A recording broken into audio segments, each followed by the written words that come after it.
जल्द से जल्दी आने वाला प्रभु यीशु मसीह की अति पवित्र नाम में सब पवित्र लोगों को समझ लेता हूँ।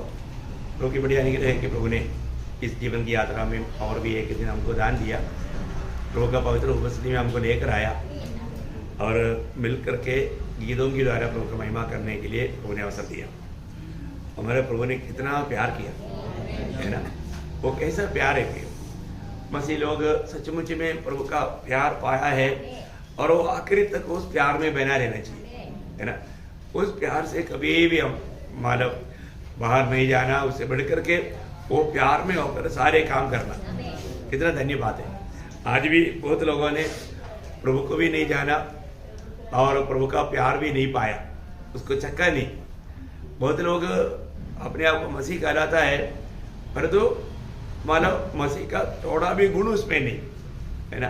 तो एक व्यक्ति मसीह कहलाना है तो कौन बोल सकता है जिसमें प्रभु का आत्मा, प्रभु के आत्मा नहीं है। तो मैं सोचता हूँ एक व्यक्ति उद्धार पाने के बाद में मतलब हमको उस उद्धार कितना महत्वपूर्ण है इतना तो जानना चाहिए, क्योंकि तो एक परमेश्वर मिलकर के काम किया तभी हमारा उद्धार हुआ, है ना। ये कोई छोटी बात नहीं पड़ी। एक व्यक्ति साधारण डीले में प्रभु के निकट कितना भी वचन सुनेगा तो भी प्रभु के निकट नहीं आ सकता, ये उद्धार नहीं पा सकता। तो हम लोगों का मतलब प्रभु के पीछे चलना है तो वो विषय हमारा चल रहा था है। तो मतलब उसमें हमने अभी तक 5 क्लास या 4 क्लास देखा, आज 5वां क्लास है। तो मैं एक बात आपको कहना चाहता हूँ, जब तक अभी मैंने कई बार आपको बोला एक केकड़ा क्या उसका बोलता है जो पीछे चलता है, केकड़ा। तो केकड़ा ने बच्चों को बोला बच्चों तुम लोगों को पीछे नहीं जाना आगे जाना है। तो उन्होंने बोला मम्मी एक बार आप थोड़ा चल कर दिखाओ ताकि हम भी ऐसे चलो। बोला ठीक है, सबको बच्चों को इकट्ठा किया, सब बच्चे आ गया। मतलब उन्होंने बोला 1 2 3 बोला तो एक तो पीछे हो गया। बच्चे लोग सब ताली मार के बोले समाजी किया, बोला वो कूदी आगे नहीं चल पाया और बच्चों को बोलते आगे चलो। ये ऐसे होगा क्या? नहीं होगा। देखो हमें अपना प्रभु कैसा है ये जानना है और प्रभु ने हमको हर बात में एक आदर्श देकर गया, है ना। वो अपना पुत्र के द्वारा है, हमें वो आदर्श पर चलना है। तो चलना है तो एक व्यक्ति का उद्धार होना सबसे बड़ी बात है। जब तक वो उद्धार नहीं होगा तो फिर वो उस प्रकार नहीं चल पाएगा, है ना।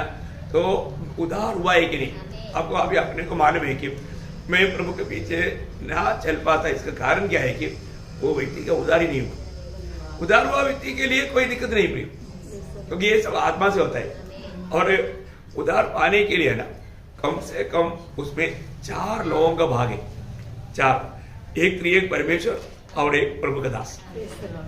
4 लोग मिलेगा तभी एक व्यक्ति का उद्धार होगा। कितने लोगों ने ये बात को इतना गंभीरता से समझा? मतलब एक व्यक्ति का उद्धार के लिए तो एक परमेश्वर भी और उसके साथ एक प्रभु का दास को भी प्रभु ने शामिल कराया, है ना। क्योंकि जब यूहन्ना 6 अध्याय का 44 वचन में यीशु मसीह ने क्लियर बोला, कोई मेरे पास नहीं आ सकता जब तक पिता जिसे मुझे भेजा है उसे खींच न ले। देखा, मतलब पिता खींचना है। पिता एक व्यक्ति को खींच करके पुत्र के पास लाएगा तभी वो मतलब प्रभु के निकट आ सकता है, यीशु मसीह के निकट आ सकता है। और यीशु मसीह क्या करेगा? यीशु मसीह उस व्यक्ति पर अनुग्रह उंडेलेगा। प्रभु के पास आने वाले को प्रभु क्या देगा? अनुग्रह। अनुग्रह का अर्थ ही आपको मालूम है, हमारा कोई भी योग्यता ना होते हुए प्रभु ने हमको स्वीकार करके प्रभु हमको उद्धार करने के लिए तैयार हो गया, उद्धार करने के लिए तैयार हो गया। प्रभु हमें स्वीकारा, है ना। प्रभु इसलिए हमारा उद्धार कैसे हुआ? अनुग्रह से हुआ, है ना। प्रभु हमेशा हम पर देने वाली एक बात है अनुग्रह, है ना। जब 2 कोरिन्थियों 12 अध्याय का 9 वचन आपको मालूम है, पहला अनुग्रह तेरे लिए काफी है। प्रभु का अनुग्रह यीशु मसीह हम पर अनुग्रह देता है। इसलिए एफेसियों 2 अध्याय का 8 वचन में बढ़ता है कि देखा अनुग्रह से तुम्हारा उद्धार हुआ। अभी ये अनुग्रह कौन दिया? प्रभु यीशु मसीह ने। तब पिता ने पुत्र के पास लाया और पुत्र ने हमको अनुग्रह दिया। और पवित्र आत्मा ने क्या किया? पवित्र आत्मा यीशु मसीह को स्वीकारने के लिए हमको सामर्थ दिया। है ना। जब पहला कुरिन्थी 12 अध्याय उसका 3रा वचन में हम पढ़ता है, पहला कुरिन्थी उसका 12 अध्याय का 3रा वचन। इसलिए मैं तुम्हें चेतावनी देता हूँ कि जो कोई परमेश्वर की आत्मा की अगुवाई से बोलता है वो नहीं कर सकता कि यीशु शापित है, और न कोई पवित्र आत्मा के बिना कह सकता है कि यीशु प्रभु है। हाँ, पवित्र आत्मा हमें मदद करते बिना, पवित्र आत्मा हमारे जीवन में कार्य करते बिना कभी भी यीशु मसीह प्रभु है करके एक व्यक्ति स्वीकार नहीं कर सकता। देखा है ना, सारा लोग जैसे प्रभु प्रभु कहते हैं वो बात नहीं।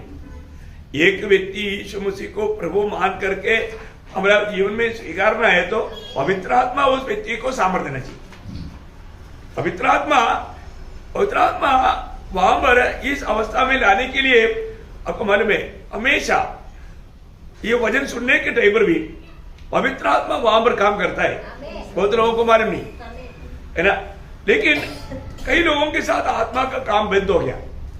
फिर वो लोग प्रभु की उपस्थिति में आने के बाद में उनको थोड़ा भी जीवन का अनुभव नहीं रहेगा। जैसे अब ये उत्पत्ति से हम देखते हैं, मतलब पानी के ऊपर पवित्र आत्मा मंडराता था। पानी मतलब ये दुनिया नाश ना होने के लिए पानी के ऊपर पवित्र आत्मा मंडराता था, है ना। लेकिन 6 अध्याय का 3रा वचन में हम क्या बोलता है, उत्पत्ति 6 का 3।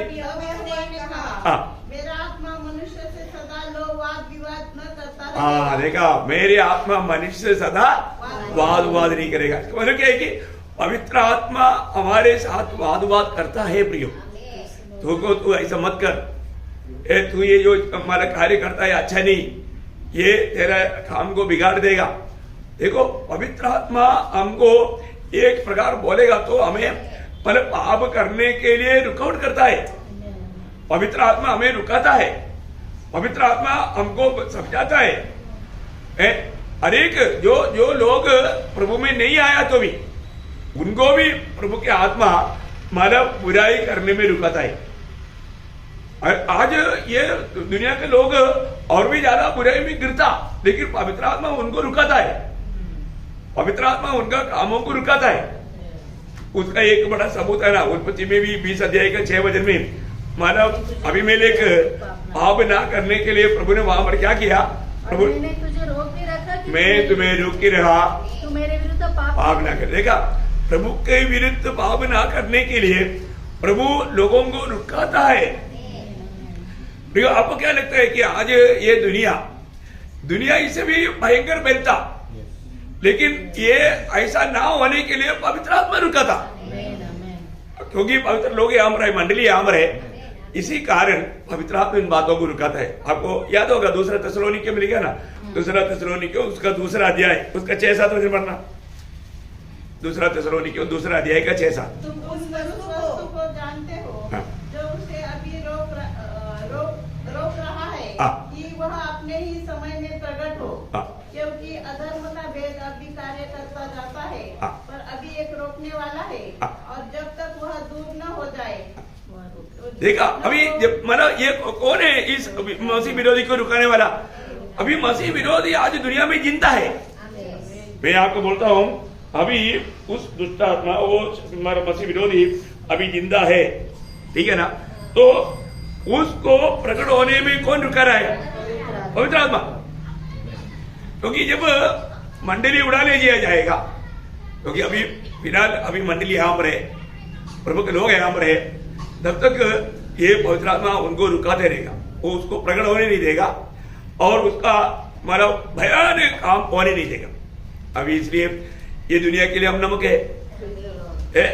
ये दुनिया में अगर प्रभु के लोग नहीं रहता तो वो लोगों का अवस्था बहुत ज्यादा बिगड़ जाता, ये दुनिया का अवस्था बिगड़ जाता। तो सबसे बड़ी बात है प्रियो, हमको ये बात को जानना है। प्रभु आज भी देखो, एक व्यक्ति है ना, एक व्यक्ति प्रभु में आने के बाद में वो व्यक्ति में प्रभु का काम बहुत ज्यादा गहराई में।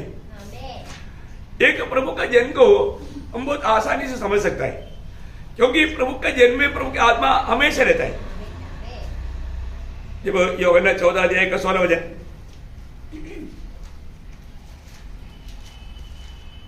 मैं पिता से विनती करूंगा और वो तुम्हें एक और सहायक देगा कि वह सर्वदा तुम्हारे साथ रहे। देखा, वो सर्वदा तुम्हारे साथ रहे।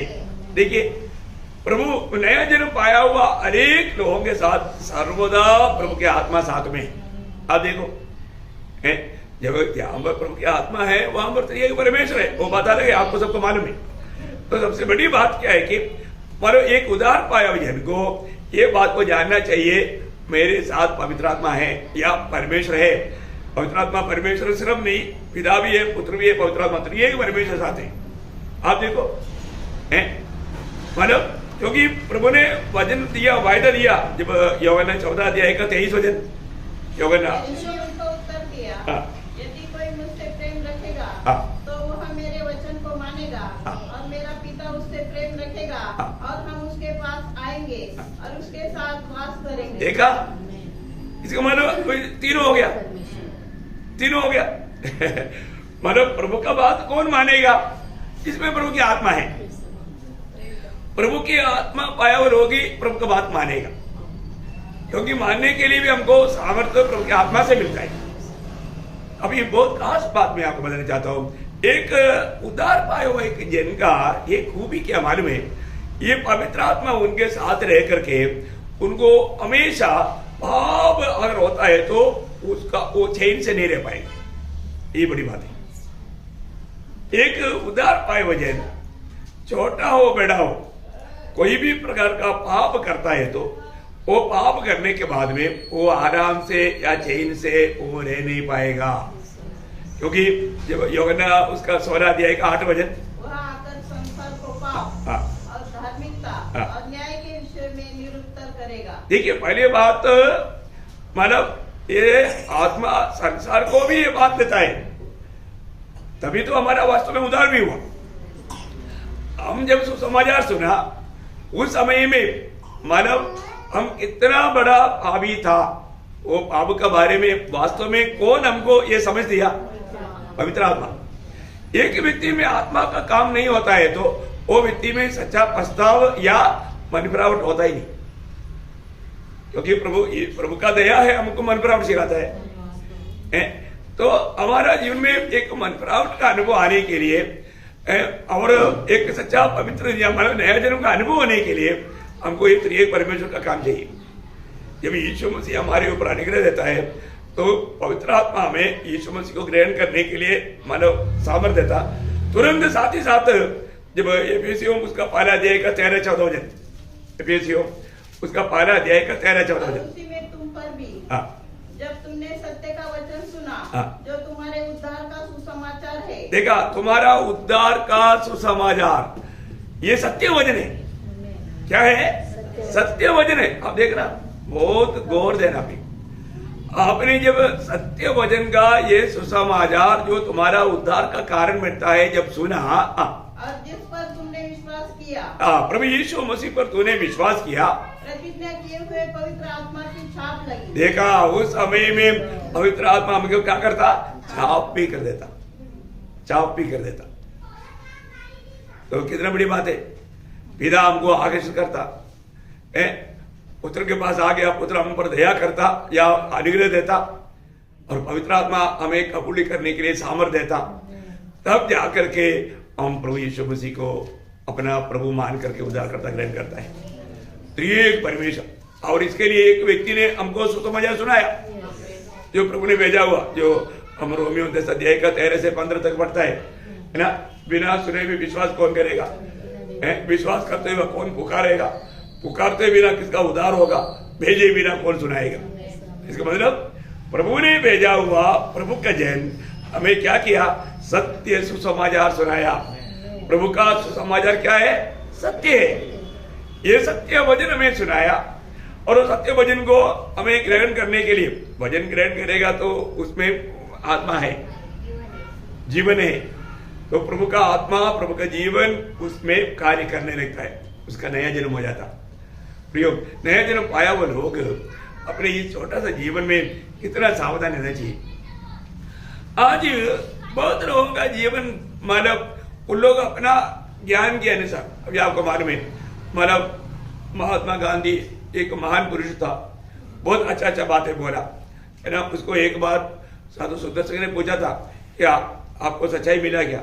बोला मैं ढूंढ में। देखा, मतलब वो ढूंढ में था, उसको सच्चाई प्राप्त नहीं हुआ। जैसे अभी मिला तो उसने पूछा सच्चाई क्या? अरे सच्चाई देख रूम में सामने खड़ा है, तभी भी वो सच्चाई को नहीं जान सका। मतलब सत्य वचन उनके हाथ में था महात्मा गांधी का, तभी भी वो सच्चाई को नहीं जान सका। क्यों नहीं जान सका? क्योंकि पवित्र आत्मा का मदद चाहिए।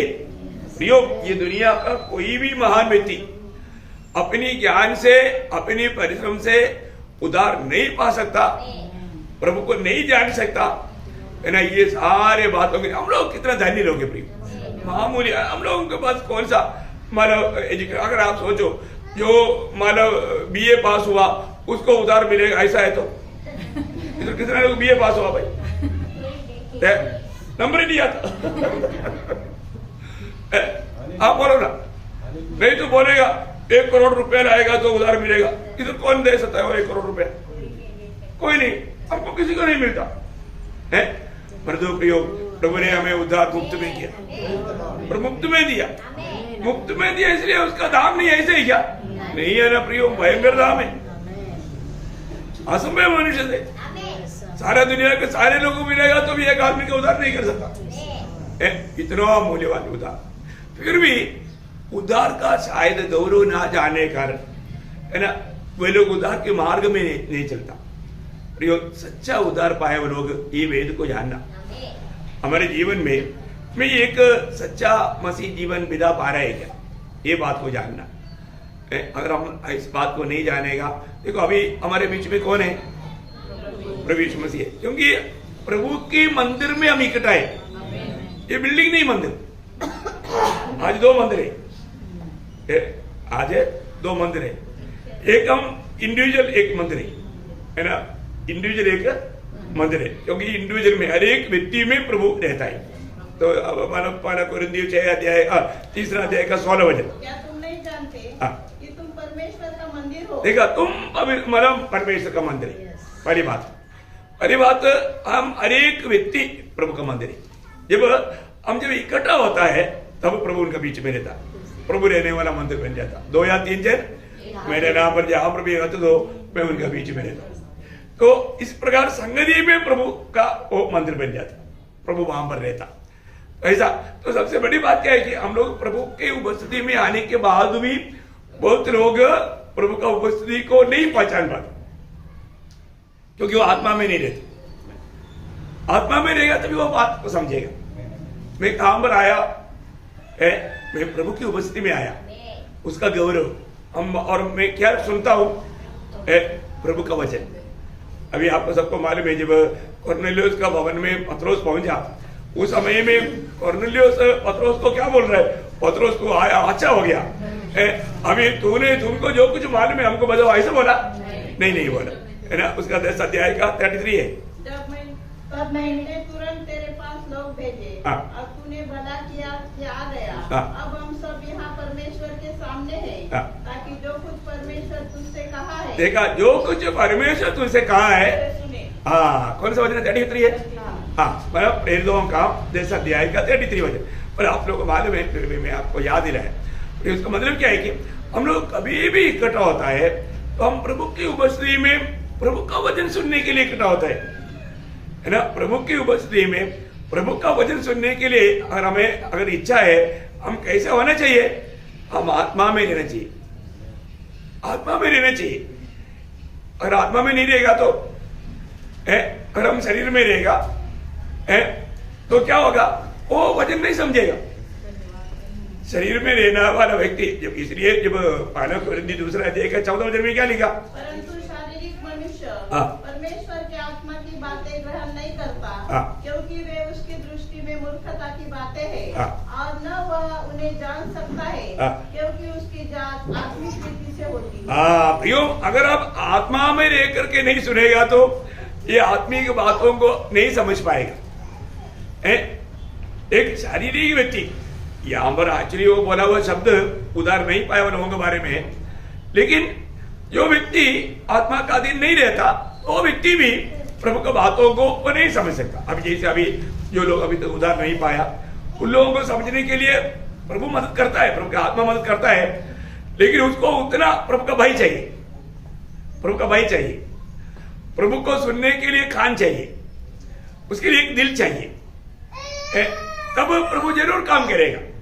तो सबसे बड़ी बात क्या है प्रियो, हम लोग जब प्रभु को अवस्थी में आया, हमें ये बात को जानना है। आज हमें और भी मानव प्रभु का ज्ञान में आगे बढ़ना है। अनेक लोग, मैंने आपको बताया था कि जब ये जो 139 भजन संहिता में टोटल कितना शब्द है, वजन कितना है उसमें? 24 वजन है, ठीक है ना। वो 24 वजन 6 मतलब 4 भाग में बांटा हुआ है। कितना भाग में? 4 भाग में, है ना। उसका पहला 6 वचन क्या बोलता है? वो सर्वज्ञानी परमेश्वर। देखा, इसका मतलब परमेश्वर का ही हमको जो ज्ञान देता है, वचन देता है। वचन के द्वारा प्रभु का सारा गुण हमें प्रकट करता है। आपको याद है, फिर भी मानव आत्मा के संबंध में ये बात जानना जरूरी बात है। जब हम प्रभु को उपस्थिति में आता है तो उस विषय को थोड़ा गहराई में जाने, है ना। और दूसरा 6 वचन क्या बोलता? वो सर्वव्यापी परमेश्वर, सर्वव्यापी परमेश्वर। और उसका तीसरा भाग में क्या बोलता? सर्वशक्तिमान परमेश्वर, मतलब वो सृष्टिकर्ता परमेश्वर है, सर्वशक्तिमान परमेश्वर है। और 4वां भाग दावीद का एक प्रार्थना है ना।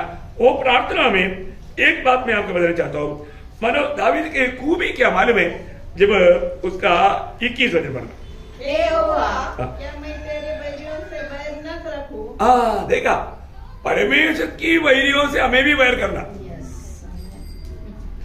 आज बहुत लोग परमेश्वर की वैरियों से भी मित्रता जोड़ना चाहता है। ये एक धोखा है, ये धोखा है। परमेश्वर की वैरियों से हमें भी बैर करना है।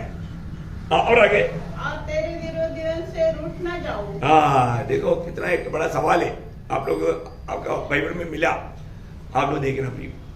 मेरे जीवन में कोई दुनिया का मतलब के लिए, लोगों की प्रशंसा के लिए हम अपनी तरफ से कुछ नहीं करना प्रिय। हर एक बातों में प्रभु ने दिया हुआ उस व्यवस्था के अनुसार कार्य करना। ऐसे नहीं है तो हमारे आत्मीय जीवन में गिरावट आ सकता है। इसलिए वो आगे क्या बोलता? मैं उनसे पूर्ण बैर रखता हूँ। नहीं, उसका 23 वचन पर, हे परमेश्वर, मुझे जांच कर जान ले, मुझे परख कर मेरी चिंताओं को जान ले। क्या बात है, किसको बोल रहे हैं? देखो, मतलब तुम मुझको जैसा सोना को जांचता है, ऐसा मुझे जांचने बोलते। देखो, बोलने का मतलब मेरे जीवन में तेरी विरुद्ध का कोई एक छोटा बात भी रहने का जगह ना देते हुए मुझे शुद्ध कर। कि एक भक्त का दिल में कैसा इच्छा होना चाहिए। हमें प्रभु के साथ का वो गहरा नाता वो बात बताता है। आज भी प्रभु के साथ का हमारा नाता कैसा है, प्रभु से हमारा प्यार कैसा है? और आगे, और देख मुझमें कोई बुरी चाल है कि नहीं, और अनंत के मार्ग में मेरी अगुवाई कर। देखा, बोलने का अर्थ क्या है कि मतलब कोई भी मतलब पुराना पाप का स्वभाव मुझ में न रहे। कितना श्रेष्ठ बात है। मतलब बिल्कुल मैं प्रभु तेरी राहों पर हमेशा चलने वाला व्यक्ति बनूं। बहुत बड़ी बात है। अपने जीवन में आज अपना मसीह जीवन को परखेगा तो हमें खुद में तसल्ली है क्या? लोगों का दिल गवाही देता है। कई बार कई कपड़दा से जीवन बिताने वाले लोगों का दिल गवाही देता है कि मैं कपड़दा में जीवन बिता रहा हूं, मैं ये सब मतलब कपड़दा से कर रहा हूं। लोगों के दिल में वो गवाही होता है। फिर वो झूठ मूठ के जीवन बिता करके ये जिंदगी गुजारेगा तो क्या होगा? प्रभु हृदय की सच्चाई से प्रसन्न होता है। हमें प्रभु के साथ सच्चा नाता जोड़कर जीना है तो हमारा हृदय में बिल्कुल प्रभु जैसे चाहता है ऐसा इच्छा, ऐसा भावना रहना चाहिए। तो मैं प्रभु को धन्यवाद देता है कि जब हम लोग तीसरा जो बात प्रभु का अनुगमन करने के लिए तीसरा बात जब सीख रहा था कि वो जो मसीह के होना चाहिए, क्या था पॉइंट? मसीह के होना चाहिए। आप लोग मतलब डेयरी में रहेगा वो क्लास का बात है। नहीं, वो मसीह का गुलाम तो है। मसीह का जो लोग है वो वास्तव में मसीह का गुलाम है। लेकिन पॉइंट क्या था? मतलब तुम किसका, मैं किसका है, मैं किसका है, मैं किसका है उसका पहचान, ठीक है ना। मैं किसका है वो पहचानना हमारा होना। हर एक भक्त लोगों को ये जानना चाहिए आज मैं प्रभु यीशु मसीह का बना है कि नहीं। यीशु मसीह के लोगों का खूबी के बात हम ऐसा एक शब्द जानता है ये रोमी 8:9 में हम लोगों ने उस दिन भी शायद पढ़ा कि उसमें मसीह की आत्मा रहता है, उसमें मसीह की आत्मा रहता है। तो फिर उसका और भी हम थोड़ा ठीक से गहराई में जानेगा तो जो भी प्रभु से मतलब जो जन्मा हुआ है, क्या है वो जन्मा हुआ है, प्रभु से जन्मा हुआ लोगों का खूबी कितना अलग रहेगा, अलग दर्जा करेगा, है ना। वो प्रभु से जन्मा है। अभी मैं प्रभु का और मैं प्रभु से जन्मा, ये बात को जानना कितना श्रेष्ठ बात है। एक प्रभु से जन्मा हुआ व्यक्ति का खूबी क्या है, जब पहला यूहन्ना 3 अध्याय उसका 9 वचन, पहला यूहन्ना, जो कोई परमेश्वर से जन्मा है वह पाप नहीं करता, क्योंकि उसका बीज उसमें बना रहता है और वह पाप कर ही नहीं सकता, क्योंकि परमेश्वर से जन्मा है। देखिए कितना अनमोल बात है प्रिय। तो मैं मसीह का है तो मैं किसका है, मैं मसीह का है, मैं मसीह हूं। लोग बोलते हैं मैं क्रिस्ती हूं, लेकिन मतलब तुमने मसीह से जन्मा किया वो मालूम नहीं, मसीह से जन्मा किया वो मालूम नहीं। देखा क्या फायदा, इधर ही बैठा हुआ ऐसे कोई है जिसका उद्धार हुआ और तो मैंने मसीह से जन्मा है कि नहीं मालूम नहीं है। मतलब आपका बिल्कुल संदेह नहीं रहना चाहिए प्रिय ना। कई बातें आपने मसीह में जन्मा, इसका मतलब आप पवित्र आत्मा के द्वारा नया जन्म पाया, है ना। कई बार क्या लोग बोलते हैं, अरे मैं तो इतना उपवास करने के बाद भी मुझे आत्मा मिला है, वो मुझे वो प्रभु का दास आकर के मेरे ऊपर हाथ लगाया तभी मुझे आत्मा मिला, ऐसे कुछ है क्या? नहीं प्रियो, ये कोई उपवास करके प्राप्त करने वाला बात नहीं। ये कोई प्रभु का कोई दास आकर के मतलब सिर पर हाथ लगाने से मिलने वाला बात है नहीं, ये विश्वास के द्वारा प्राप्त करने वाला बात है। आत्मा कैसे पाया? विश्वास के द्वारा, है ना। जब आपको सबको मालूम यूहन्ना उसका 7 अध्याय का 38-39 वचन में उस प्रभु के आखिरी दिन में प्रभु खड़ा होकर के प्रचार करने के नहीं उसने वह पवित्र आत्मा के विषय में कहा जिससे वह उसे विश्वास करने वाले पाने पर थे। देखा, विश्वास करने वाला पाने पर थे। तो मतलब पवित्र आत्मा कैसे मिलेगा? विश्वास। इसलिए बोलता है कि अगर तू विश्वास करेगा तो तेरा घराना उद्धार पाएगा। विश्वास करने वाला मृत्यु को पार करके अनंत जीवन में प्रवेश कर चुका है। ये बात सच्ची है प्रिय। हमने प्रभु यीशु मसीह मेरा प्रभु है, मेरा उद्धार करता है, वही सिर्फ एकमात्र उद्धार करता है, ये सच्चाई कबूल करके जब हमने अपने पापों से मन फिरा, पछतावा किया और प्रभु यीशु मसीह को अपना दिल दिया, तो व्यक्ति ने आत्मा में नया जन्म पाया, वो व्यक्ति का जीवन बदल गया। ये बात सच्ची बात है। और ऐसा अनुभव नहीं है तो बहुत ज्यादा हमारा ध्यान देना। जो व्यक्ति उसका उद्धार हुआ है तो प्रभु का वचन क्या बोलता, अभी हमने जो पढ़ा पहला यूहन्ना 3:9, वो पाप नहीं करता। मतलब एक्चुअली बोलेगा तो वो पाप करते नहीं रहता।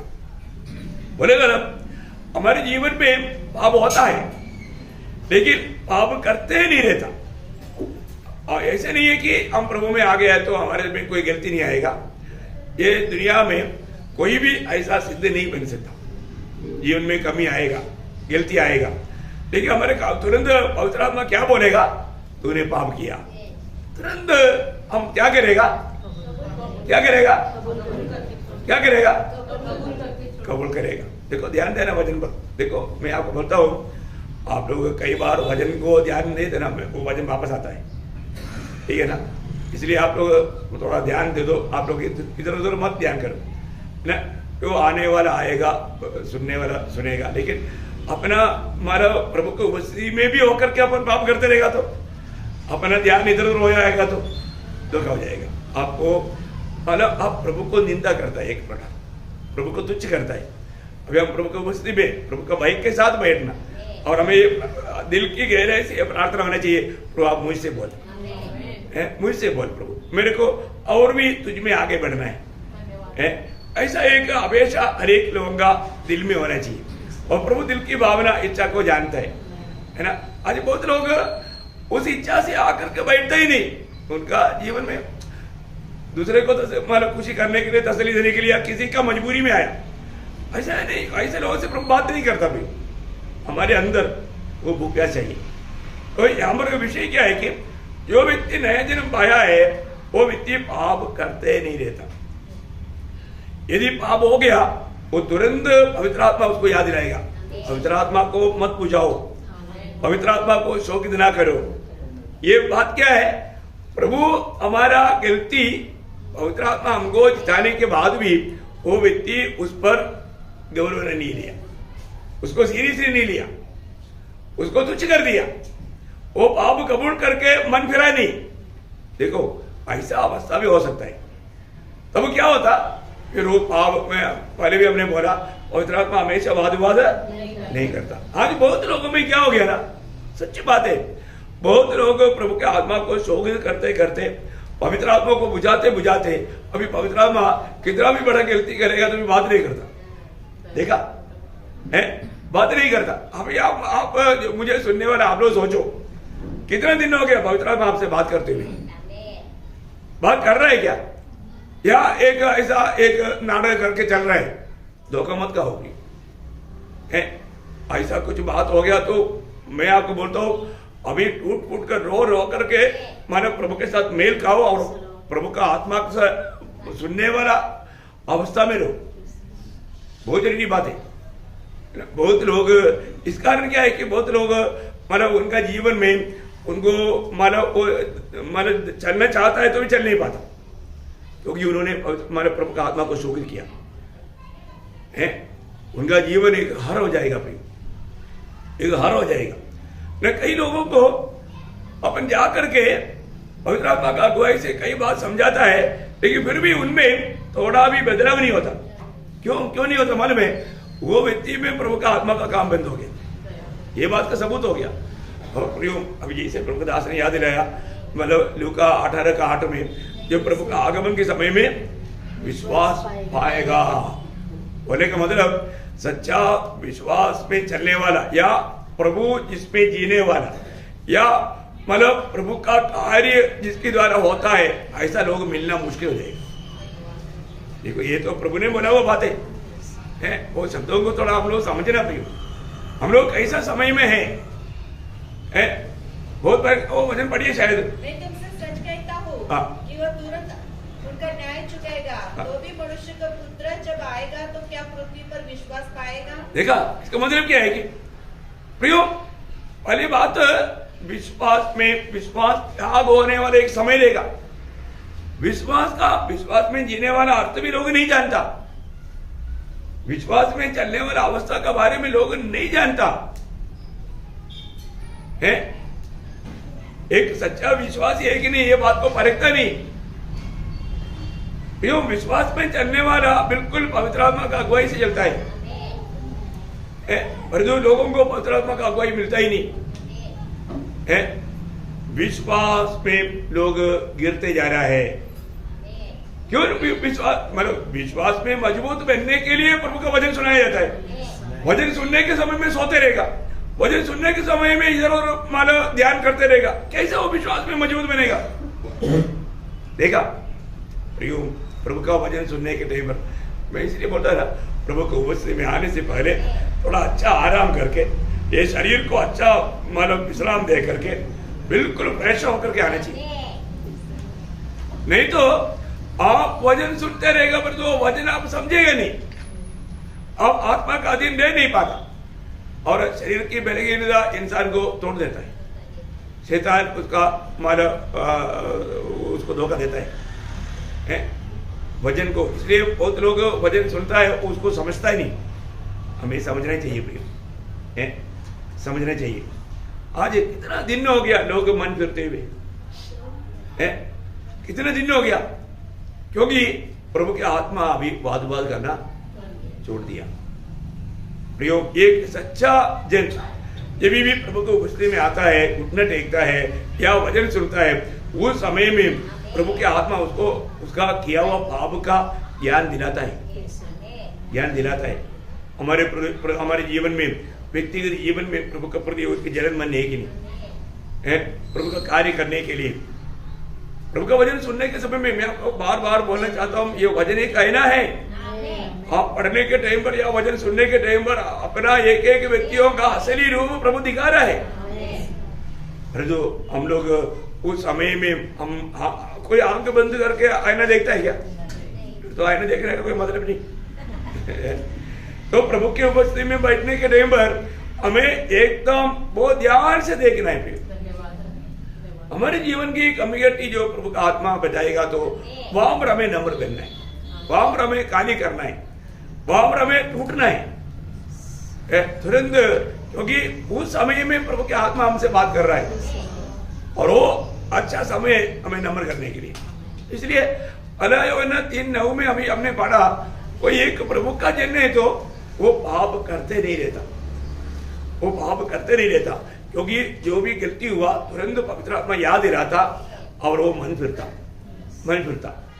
है। और जब हम सच में प्रभु से हमें अपने आप पे यकीन करना है, ये काम मुझ में हो रहा है तो मैं प्रभु से जन्मा है, ये इसका एक सबूत है। दूसरा सबूत क्या है? उसी का 4 अध्याय का 4 अध्याय का 7-8 वचन। हम आपस में प्रेम रखें, क्योंकि प्रेम परमेश्वर से है। जो कोई प्रेम करता है वह परमेश्वर से जन्मा है और परमेश्वर को जानता है। जो बस देखो, प्रभु प्रेम है और जो आपस में अगर प्रेम कर रहा है तो प्रभु से जन्मा है। इसका मतलब क्या है कि भैया हमारे आपस में अगर हम प्रेम नहीं कर पाता तो इसका मतलब वो व्यक्ति प्रभु से जन्मा करके हम लोग नहीं मान सकता है। देखा, समझ में आया? सबको मिल गया? चाहे तो और एक बार पढ़िए। हम आपस में प्रेम रखें, क्योंकि प्रेम परमेश्वर से है। जो कोई प्रेम करता है वो परमेश्वर से जन्मा है और परमेश्वर को जानता है। जो प्रेम नहीं रखता वो परमेश्वर को नहीं जानता, क्योंकि परमेश्वर प्रेम है। देखा, क्योंकि परमेश्वर प्रेम है। देखो प्रिय, हम उस मतलब प्रेम पिता, अभी आपको मालूम है परमेश्वर प्रेम है और हम प्रेम नहीं करता तो फिर परमेश्वर का संतान कैसे होगा? वो परमेश्वर का संतान नहीं है। ये बात को हमें जानना है, ये बात हमारे जीवन में बहुत गहराई में जानना। अगर हमें कोई किसी कारण कोई गलती किया तुरंत हमारे दिल में नफरत नहीं करना चाहिए, क्योंकि हमारे में प्रभु का मन है ना। प्रभु हमको कितना बड़ा प्यार दिया, हमने कितना गलती किया तभी प्रभु ने हमको त्यागा नहीं, तभी भी प्रभु ने हमें प्यार किया। प्रभु प्यार है प्रिय, प्रभु प्यार है। इसलिए प्रभु से जन्मा वो लोगों का एक चिन्ह क्या है? वो भी एक दूसरे को प्रेम करेगा। देखो प्रिय, हम लोग आज प्रभु का मंडली जीवन में प्रवेश होने के बाद मंडली जीवन में हम एक दूसरे को प्रेम करने में हम कहां तक विजय हो रहे हैं लोग नहीं समझता। भी हमारे जीवन में मैं प्रभु में नया जन्म पाया है तो अरे को प्रेम ही करना है। यदि कोई बुरा करे तो भी उनके साथ भलाई करना, प्रेम वो काम कराता है। और तीसरा, जब हम प्रभु से जन्मा है कि नहीं कैसे मालूम पड़ेगा? मालूम है मतलब उसी पहला योग ना उसका 5 अध्याय का 4 वचन पढ़ना। क्योंकि जो कुछ परमेश्वर से उत्पन्न हुआ है वो संसार पर जय प्राप्त करता है। देखा, संसार पर जय प्राप्त करता या वो संसारी बन करके नहीं जीता। क्या अनमोल बातें भी है। संसार की मोह में संसार की कोई भी प्रकार का आकर्षणों में वो नहीं गिरता। ये भी एक प्रभु से जन्मा हुआ एक व्यक्ति का खूबी है, क्योंकि आपको मालूम है पहला दूसरा अध्याय का 15 वचन में लिखा है, संसार से प्रेम करने वालों के अंदर क्या नहीं? पिता का प्रेम नहीं। देखा, संसार का प्रेम हमारे अंदर आने नहीं देना प्रियो। संसार का रीति रिवाज, संसार का मानव अपने आंखों में दिखने वाला खूबसूरत अच्छी बात, ये सब बातों से हमें कभी मोहित नहीं होना। और आ गया तो वहां पर प्रभु का प्रेम नहीं रहेगा। देखा, संसार हमें धोखा दे सकता है। उसका 4:4 में इसमें क्या लिखा? तुम परमेश्वर के हो। नहीं सॉरी, या पहले वरना 4 का 4। हाँ, वही है। हाँ, और कि जय उन पर जय पाई है, हाँ, क्योंकि जो तुम में है हाँ। वह उसमें जो संसार में है हाँ। बड़ा है। हाँ देखा, संसार से बड़ा हमारे में है ना। प्रभु हमारे में रहते हुए संसार की बातों में हम क्यों भागेगा? और प्रभु ने हमको ये समझ दिया कि तुम संसार का नहीं है। प्रियो, ये बहुत बड़ी बात है। संसार के ऊपर विजय प्राप्त किया हुआ प्रभु हमारे साथ है। प्रभु ने बोला, अभी लोग थोड़ा कुछ कॉम्प्रोमाइज करने का कारण क्या है कि थोड़ा कुछ डर आता है लोगों को। ऐसा जीवन बिताएगा तो कैसे होगा, मैं अकेला हो जाएगा। लेकिन प्रभु बोलता है, यूहन्ना 16:33 आपको मालूम है ना, मानो दुनिया में तुझे क्लेश है लेकिन मैंने संसार को जीत लिया। संसार के ऊपर विजय पाया हुआ प्रभु हमारे साथ है प्रियो, जो दुनिया से भी बड़ा हमारे साथ है। इसलिए हमें बहुत बड़ी बड़ी बातों के लिए प्रभु ने हमें बुलाया, चुना। इसलिए मैं प्रभु से जन्मा है तो मैं दुनिया के ऊपर भी विजय प्राप्त करने वाला एक जीवन बिताएगा। हम दुनिया में रहता है पर दुनिया के लोगों के जैसा जीवन नहीं बिताएगा। हम एक स्वर्गीय नागरिक बनकर के एक सच्चा गवाही के साथ जीवन बिताएगा। ये प्रभु का लोगों का खूबी है ना। उसका 5 अध्याय का 12वां वचन पढ़ना। जिसका यह विश्वास है हाँ। यीशु ही मसीह है, हाँ। वह परमेश्वर से उत्पन्न हुआ है। देखा, यीशु ही मसीह है करके हमने जाना, तभी तो हमने प्रभु को दिल दिया, तभी हमारा नया जन्म हुआ। तो नया जन्म पाया हुआ लोग है तो जरूर ये संसार पर विजय प्राप्त करके जीना चाहिए। और साथ ही साथ वही 5 अध्याय का 18वां वचन पढ़ना, एक अनोखा चेतावनी कि जो कोई परमेश्वर से उत्पन्न हुआ है हाँ। वह पाप नहीं करता, हाँ। और जो परमेश्वर से उत्पन्न हुआ हाँ। उसे वह बचाए रखता है, हाँ। और वह दुष्ट उसे छूने नहीं पाता। देखा, बोलने का अर्थ ये शब्द पिछले दिन में भी हमने ध्यान किया था, मतलब वो अपने आप को बचाए रखता। प्रियो, प्रभु पे आने के बाद में प्रभु हमको बचाता है वो बात अलग है, लेकिन हमें भी अपने आप को बचाए रखना है। हमें भी किसी कारण किसी धोखे में जाकर के प्रभु की इच्छा के खिलाफ में नहीं जाना, ये हमारा कर्तव्य है। प्रभु हमको बचाता ही है ना। प्रभु यीशु मसीह जब दुनिया में था कभी भी पिता से हमारे लिए प्रार्थना किया है ना। यूहन्ना का 17 अध्याय है ना, उसका 11-12 वचन। अब मैं जगत में न रहूंगा, हाँ। परंतु ये जगत में रहेंगे, हाँ। और मैं तेरे पास आता हूँ। हाँ। हे पवित्र पिता, हाँ। अपने उस नाम से जो तूने मुझे दिया है हाँ। उनकी रक्षा कर, उनकी रक्षा कर। ये पिता तो उनकी रक्षा कर। जब मैं उनके साथ था हाँ। तो मैंने तेरे उस नाम से हाँ। जो तूने मुझे दिया है उनकी रक्षा की। देखा, मैंने उनका रक्षा किया, अभी तू उनका रक्षा करना। अभी उसका 15 वचन। मैं ये विनती नहीं करता कि तू उन्हें जगत से उठा ले, हाँ। परंतु यह कि तू उन्हें उस दुष्ट से बचाए रख। हाँ, उस दुष्ट से बचाए रख। देखो प्रियो, हमारी बात, प्रभु हमको बचाने का सारा काम करता है, सारा प्रबंध किया हुआ है। प्रभु हमको एक क्षण भी छोड़ देगा तो वो दुष्ट हमको फाड़ डालेगा, क्योंकि वो प्रभु के लोगों के पीछे लगा हुआ है। लेकिन प्रभु हमें छोड़ता नहीं। प्रभु ने हमें जो दिया वो वायदा के अनुसार, जब यूहन्ना 6 अध्याय उसका 6 अध्याय का 37, जो कुछ पिता मुझे देता है वह सब मेरे पास आएगा, हाँ। और जो कोई मेरे पास आएगा हाँ। उसे मैं कभी न निकालूंगा। देखा, कभी नहीं निकालेगा। उसका 39, और जो मेरे भेजने वाले की इच्छा यह है हाँ। कि जो कुछ उसने मुझे दिया है हाँ। उसमें से मैं कुछ न खो।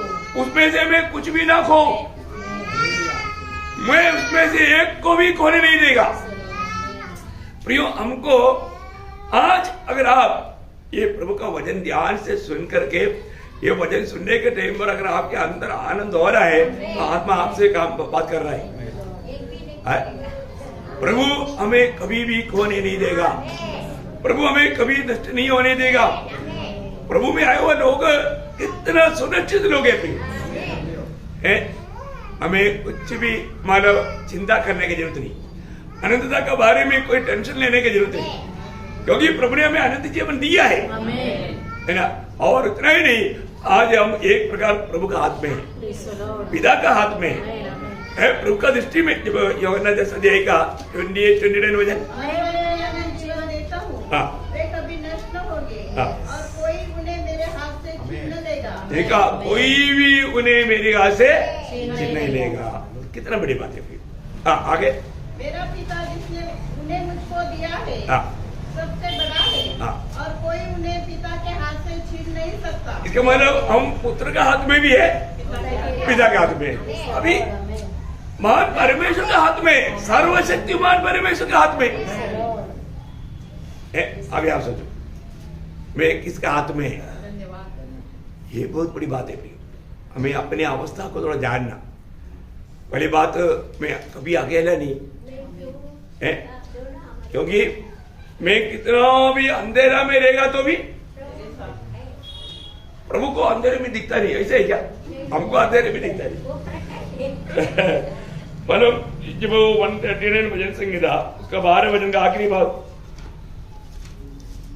क्योंकि तेरे लिए अंधियारा हाँ। और उजाला दोनों एक समान है। देखा, अंधेरा है बोल करके वो तू अंधेरे में गया, उस में तूने क्या किया मुझे मालूम नहीं, ऐसे प्रभु ने समझ में आया? प्रियो, आप अंधेरा ढूंढ करके लोगों के सामने पर्दा डाल सकता है, लेकिन प्रभु के सामने नहीं। प्रभु के लिए अंधेरा भी ज्योति के समान है। Praise Lord. मतलब हमारा प्रभु का सच्चा ज्ञान रखना ये कितना अच्छी बात है। मैं ये सोचता हूँ सही में अगर हमें प्रभु का सही ज्ञान रहेगा तो अपन कितना सावधान रहेगा। कई बार हम कहीं कुछ बात क्या देखता है, कोई देखता है कितने, कोई नहीं, चलो देखा, चारों तरफ देखा, कोई नहीं देखा, चलो ले लेते, चल दिया। कई लोग दुकान में जाता है, कोई कभी चोरी नहीं किया, लेकिन ऐसा कुछ मौका मिल जाता है, कोई नहीं, निकल जाता। सीसीटीवी कैमरे में घर पहुंचने से पहले उसको पकड़ा और मालूम किया। अभी क्या हो गया, उसमें वो मोहित हो गया। वो मोहित हो गया, कभी नहीं चोरी करने वाला, लेकिन ऐसा मौका मिल गया, देखा परीक्षा में पड़ गया। देखा प्रियो, पर एक प्रभु का जन्म है तो उसको मालूम है ये सीसीटीवी कैमरा से बढ़ करके प्रभु का दृष्टि मेरे ऊपर, प्रभु का दृष्टि मेरे ऊपर है। मैं ये मेरे सामने कुछ भी पड़ा रहने दो, मैं उस पर कभी भी मोहित नहीं होऊंगा। देखा, अपन कभी भी हाथ नहीं लगाएगा प्रिय। ऐसा भी परीक्षा आता है प्रिय, लेकिन हमारे जीवन में अगर हमें सही प्रकार हम प्रभु का संतान है तो जिन्होंने प्रभु का भय मानने वाला दिल प्रभु ने उसको दिया है। वो इन सारे, अभी दानियल सबसे दूर था, लेकिन दानियल बोलता है मैं अपने आप को अशुद्ध नहीं करूंगा। देखा, क्योंकि तो कोई भी प्रकार का अशुद्धि करेगा तो प्रभु का दृष्टि में प्रभु का दिल को बहुत दुख देता है। जो सब बोलता है अभी मेरा जीवन में मैं घर से मिलते से बहुत दूर है, लेकिन मैं प्रभु के खिलाफ पाप नहीं करूंगा। देखा, अभी उस समय के उन लोगों के साथ प्रभु कभी कभी रहता था, अभी उनको इतना डर है, अभी प्रभु के आत्मा हमेशा हमारे साथ रहता। हमें कितना डर मानना चाहिए, कितना प्रभु का भय मानना चाहिए, कितना प्रभु का आदर करना चाहिए। देखो, प्रेम का साथ का आदर है जो सच्चा प्रभु का भय, प्रेम का साथ का आदर उसको बोलता है सच्चा प्रभु का भय है। ऐसे नहीं मतलब कोई शेर आ गया मेरे को खाएगा, शेर को देख के जो डरता है, ऐसा डर नहीं प्रभु का डर है। प्रेम के साथ प्रभु को देने वाला आदर बोले का मतलब एक प्रभु का जन कभी भी प्रभु का दिल को दुखाने वाला कोई काम नहीं करेगा।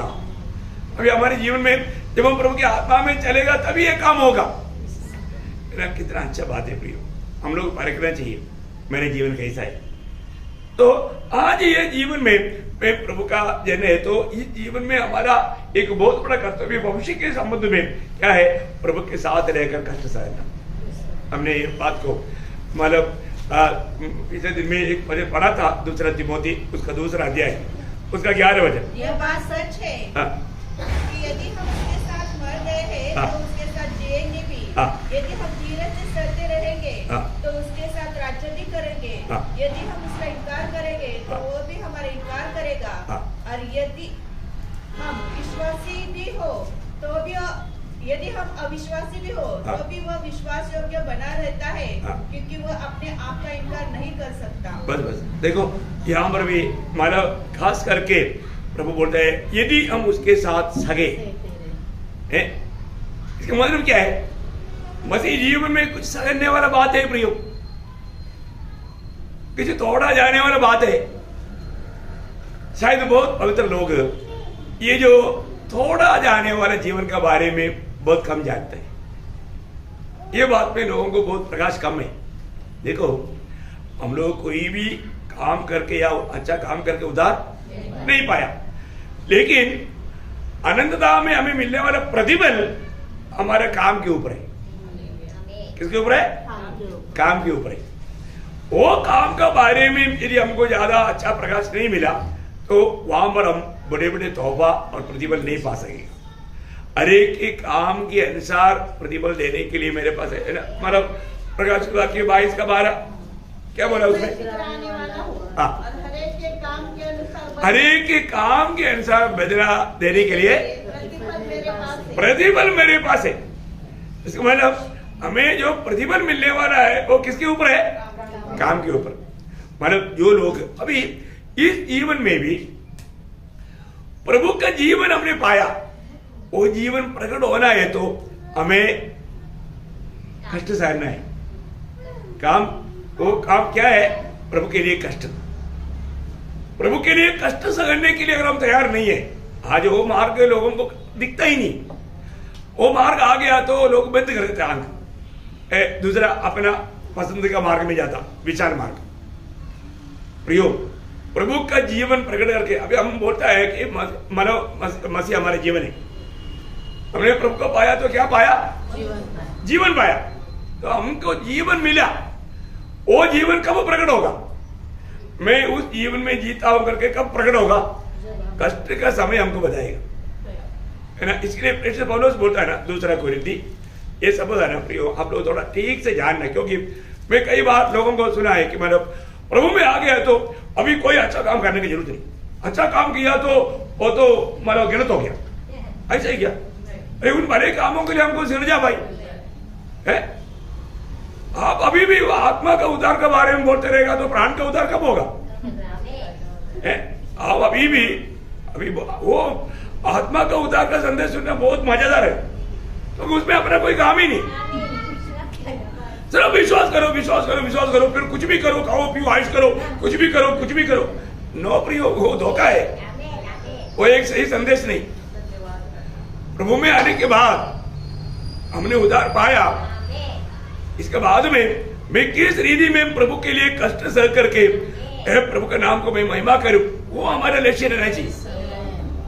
क्योंकि प्रभु ने हमें कष्ट करने के लिए नियुक्त किया, नियुक्ति तक है उसके लिए, अपॉइंटमेंट।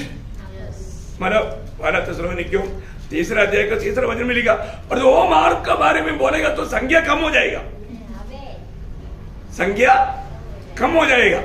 पढ़ना उसको कि कोई इन क्लेशों के कारण डगमगा न जाए, क्योंकि तुम आप जानते हो। नहीं जानता ना, अभी आज का पीढ़ी नहीं जानता। आप जानते हो कि हम इन्हीं के लिए ठहराए गए। देखा प्रियो, हम इन्हीं के लिए, फिर से बोलो, उसको कोई गलती हुआ क्या? नहीं प्रियो, उसका खुद का जीवन कैसे था, कैसे प्रभु का जीवन को प्रकट किया, वो दूसरा कोरिन्थी 4 अध्याय, वो वचन नहीं, हमने नहीं पढ़ा ना, उसका 10-11 वचन पढ़ना।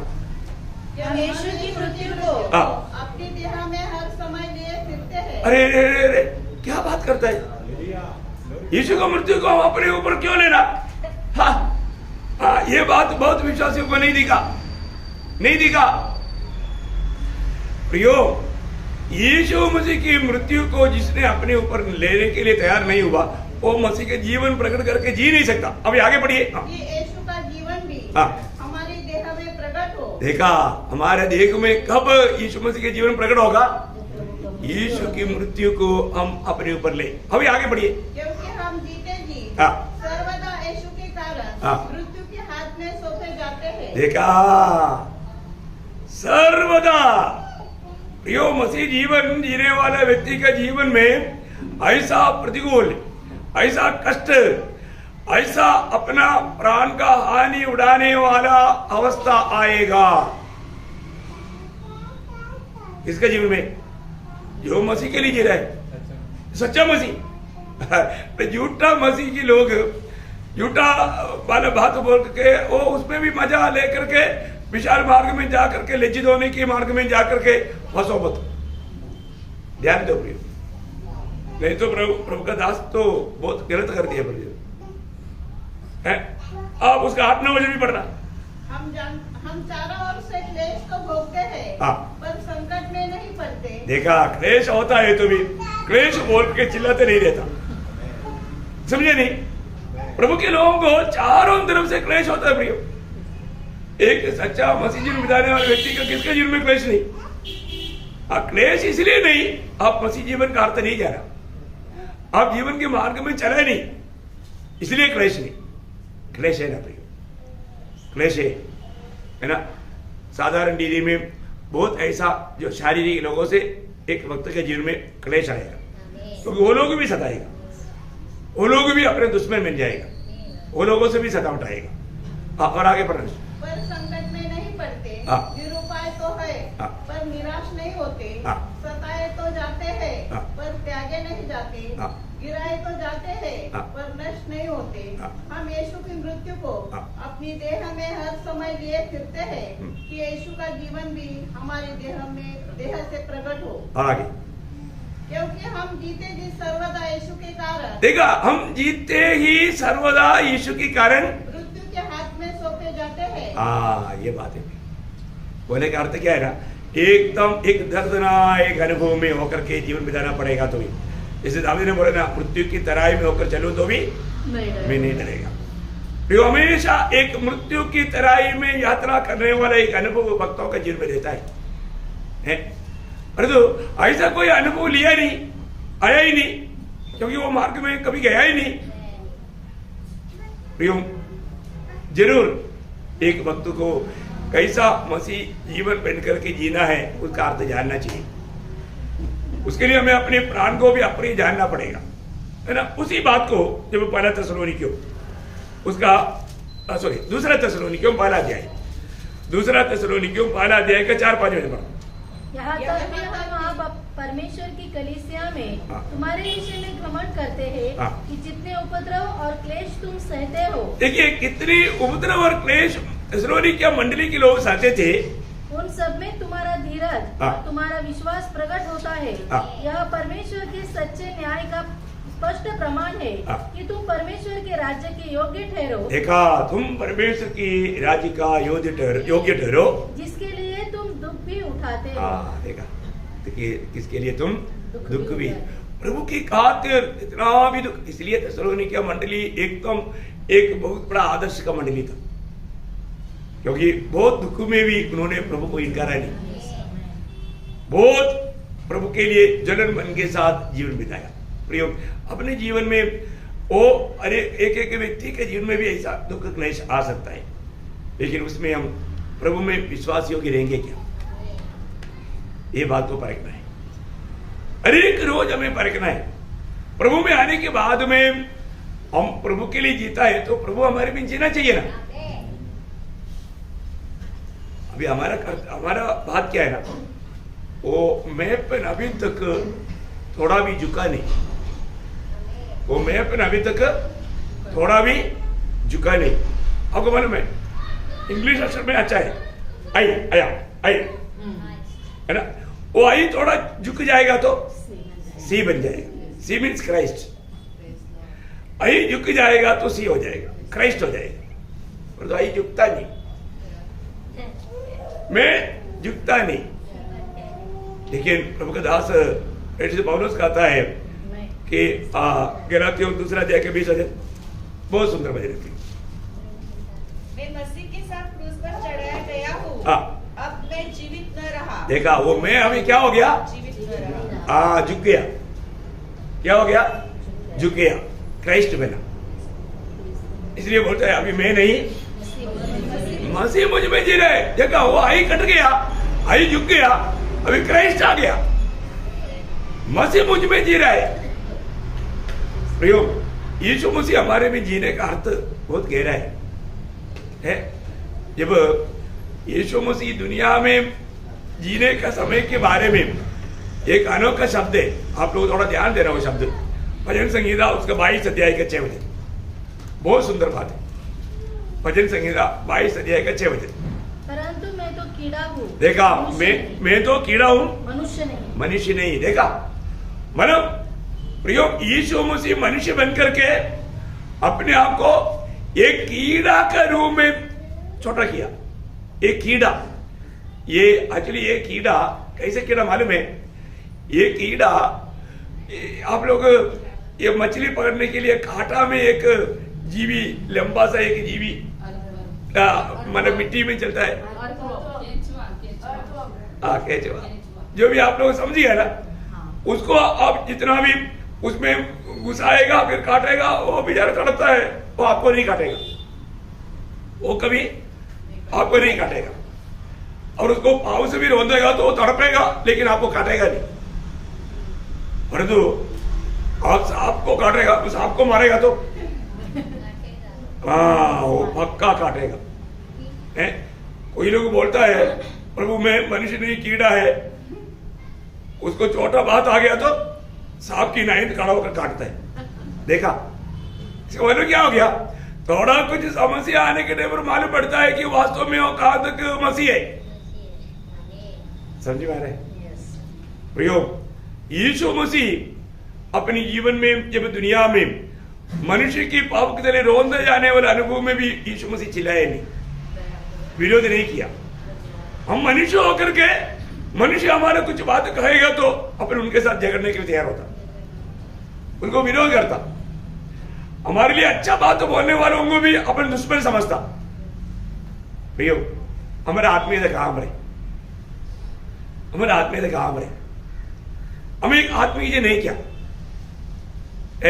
छोटा भी मतलब निंदा सह नहीं सकता, थोड़ा भी कष्ट आ गया तो फिर वहां पर मतलब हम अपना वो पुराना स्वभाव दिखाता। इसका मतलब कितना अभिनय का बात है प्रिय, है ना। लोग एक व्यक्ति प्रभु में आने के बाद प्रियो कभी भी खास करके मंडली जीवन में थोड़ा भी समस्या नहीं लाएगा। एक वक्त है तो कभी नहीं लाएगा।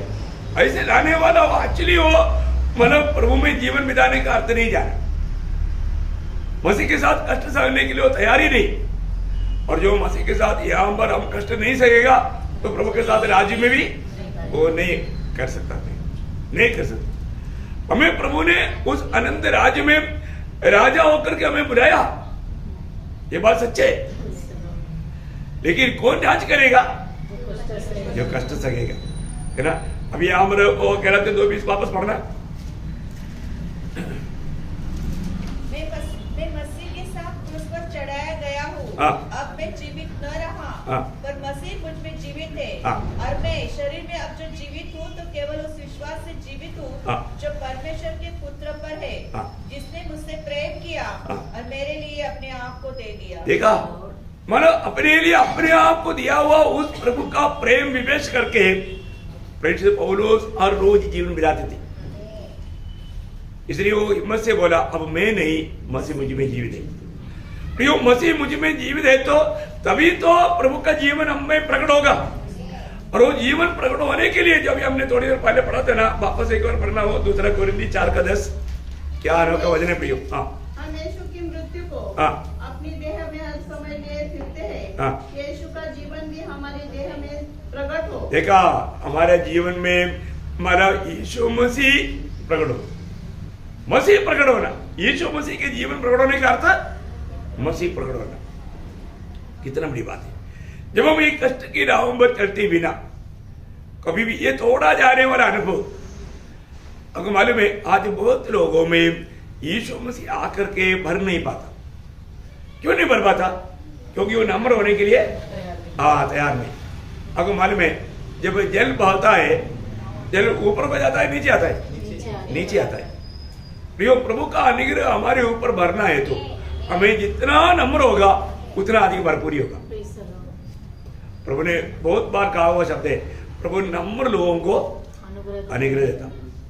नम्र लोग ना, पहला पत्रोस 5 अध्याय का 5-6 वचन, याकूब 4 अध्याय का 6 वचन, ये सारा वचन क्या बोलता? दिनों पर अनुग्रह करता है, परंतु दिनों पर अनुग्रह करता, दीनों पर अनुग्रह करता है ना, दीनों पर अनुग्रह करता। प्रियो, हम जितना अपने आप को दीन करेगा उतना अधिक प्रभु हमें भर देगा, प्रभु का अनुग्रह में हमें बढ़ जाएगा। रोज कल से बढ़ करके आज मैं प्रभु में एक दीन बन करके जीवन बिता पा रहा है क्या, मैं और भी एक नम्रता का जीवन बिता पा रहे हैं क्या, ये बात को हमें स्वर्गीय ज्ञान प्राप्त होने के बाद में ही ये संभव है। ये बहुत बड़ी बात है। मैं एक बात आपको बताना चाहता हूँ, आज हम बोलता है प्रभु में आया है तो हम ज्योति में है, पहले हम कहाँ था, हम अंधकार में था, उससे बढ़कर अंधकार ही था, है ना। जब एफिसियों का पत्र में 5 अध्याय का 8 वचन में कहता है, क्योंकि तुम तो पहले अंधकार थे। देखा, तुम पहले अंधकार थे, तो इसका मतलब क्या था, हमारे में सिर्फ बुराई होती थी, हमारे में सिर्फ बुराई होती थी, और तो अभी मसीह में ज्योति है। देखा, ये जो अंधकार और ज्योति का फर्क क्या भी हो, उसका खूबी क्या है, अंधकार बातों को छिपाता है और ज्योति सब बात को प्रकट करता है। समझ में आया? अंधकार बातों को छिपाता है और ज्योति हर एक बात को प्रकट करता है। आप देखिए, इसका मतलब यीशु मसीह ज्योति है कहने का अर्थ क्या है, यीशु मसीह सारा बात प्रकट करेगा, यीशु मसीह सारा बात को प्रकट करने वाला है। कोई भी बात उस ज्योति के सामने छिप नहीं सकता, ज्योति के सामने सब प्रकट हो जाएगा। इसलिए बहुत लोग संगति में तक नहीं आता, क्योंकि प्रभु के वचन में आएगा तो ज्योति प्रकट हो जाएगा, उसका भाव प्रकट हो जाएगा। इसलिए वचन सुनेगा तो मन फिरना पड़ेगा, मन फिरने के लिए मन से नहीं, मन नहीं, तैयार नहीं, इसलिए नहीं जाना चाहिए। देखा, परंतु प्रयोग एक प्रभु का भक्त के लिए हर एक संगति कितना मूल्यवान है, क्योंकि उनको जो भी गलती भाव प्रकट होता है वो तुरंत मन फिरता है, तुरंत मन फिरता है। प्रभु ने इसलिए बोला ना, जब यूहन्ना 8 अध्याय का 12 वचन में, सच्चा ज्योति के पीछे चलने वाला प्रभु के लोगों का अवस्था क्या रहेगा। यीशु ने फिर लोगों से कहा, जगत की ज्योति मैं हूँ, जो मेरे पीछे होलेगा, जो मेरे पीछे होलेगा वो अंधकार में न चलेगा। देखा, वो अंधकार में बोलेगा तो पाप में नहीं चलेगा, वो भावमय जीवन नहीं बिताएगा, यो हमेशा वो ज्योति में चलेगा, वो ज्योति बनकर रहेगा। ज्योति का एक गहरा काम का बारे में गलातियों उसका 5 अध्याय उसका 13 वचन पढ़ना, गलातियों 5 का 13। हे भाइयों, तुम स्वतंत्र होने के लिए बुलाए गए हो, परंतु ऐसा न हो कि यह स्वतंत्रता शारीरिक कामों के लिए अवसर बने, वरन प्रेम से एक दूसरे के दास बनो। मानो गलातियों 5 अध्याय का 13 वचन पढ़ा।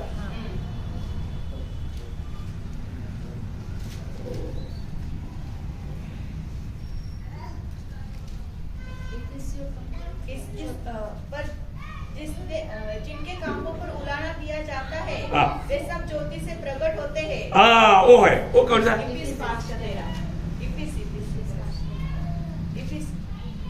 ओ करेक्ट, मैंने किताब गलत बोला, एफिसियों मैंने सॉरी गलातियों नहीं, मानो एफिसियों 5 का 13 है, करेक्ट। वापस पढ़ना उसको।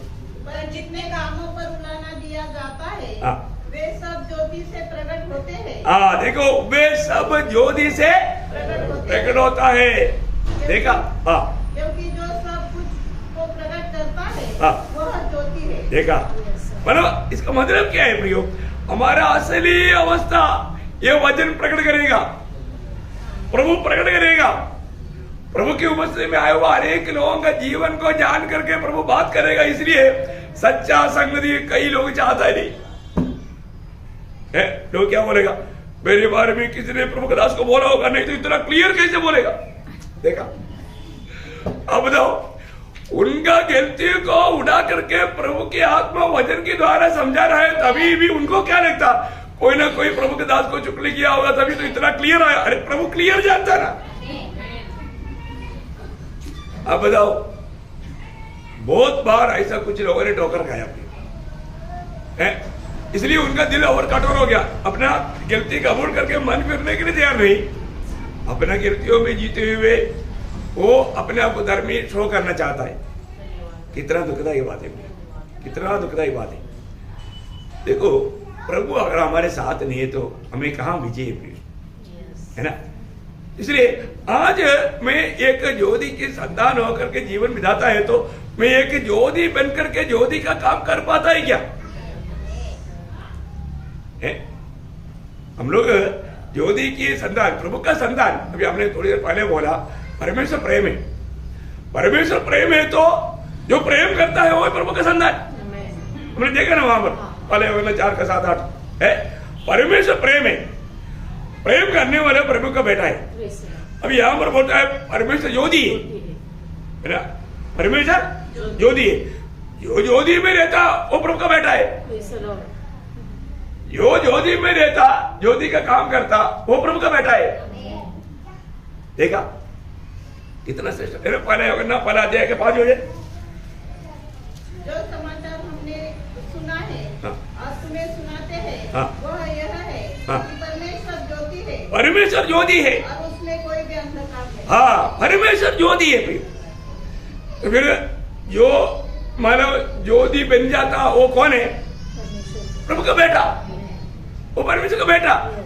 देखो उसका 7 अध्याय का शुरुआत, 7 वचन का शुरुआत पहला अध्याय का। जैसा वह ज्योति में है वैसे ही हम भी ज्योति में चले। हाँ देखा, अगर वो ज्योति है वैसे हम भी ज्योति में चले तो एक दूसरे से सहभागिता रखते हैं। देखा, अभी एक दूसरे से सहभागिता है। प्रियो, अगर हम उधार पाया अभी भी अंधेरे में चल रहे, प्रभु के साथ का संगति कैसे होगा? पाप में चलने का अर्थ क्या है? अंधेरे में चलना। तो अंधेरे में अंधेरा ज्योति का संगति है क्या? नहीं। यहाँ पर भी बात कितना साफ है प्रियो, कितना साफ है। और हम ज्योति की संतान बना है तो हमें ज्योति की नाई से चलना है। बोलने का मतलब हर प्रकार का भाव और बुराई से दूर रहना। देखा, और प्रभु खुद बोलता है जो मेरे पीछे चलेगा वो कभी भी अंधकार में नहीं भटकेगा, वो जीवन का ज्योति पाएगा, वो ज्योति बन जाएगा। प्रभु का वचन कितना साफ है ना। हमारे जीवन में आज भी सच में मैं किसका है? मैं वास्तव में प्रभु का है क्या? मेरा प्रभु के साथ क्या नाता है? मैं आज प्रभु का बेटा कह पाएंगे क्या? एक सच्चा परमेश्वर का जन्म का मेरे जीवन की यात्रा है क्या? ये बात को हमें जानना कितना जरूरी बात है। जल्दी एक दो बात और बोलकर मैं समाप्त करूंगा। प्रियो, प्रभु में आने के बाद हमें हर बात में प्रभु सत्य है। अब ये भी आपको मालूम है, यीशु मसीह बोला सच्चाई में हो। जब हम प्रभु यीशु मसीह में है तो हमारा भी हर एक बातों में सच्चाई होना चाहिए। क्या है प्रियो? सिर्फ लोगों को खुश करने के लिए हम कुछ बोल करके, झूठ बोल करके लोगों को धोखा नहीं देना, है ना। प्रभु का वचन जब इफिसियों 4 अध्याय उसका 15 वचन पढ़ो।